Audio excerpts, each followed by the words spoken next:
Takže ahojte milí priatelia, vítajte na kanáli Správne harmonizovanie skladieb.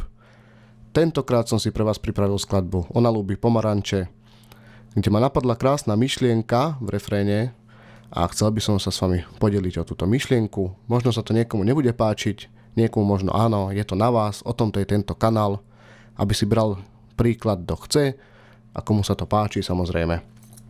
Takže začnem pekne od začiatku. Pre tých začiatočníkov alebo pre tých, ktorí sa vlastne začínajú učiť, tak vám to zahrám v C-duri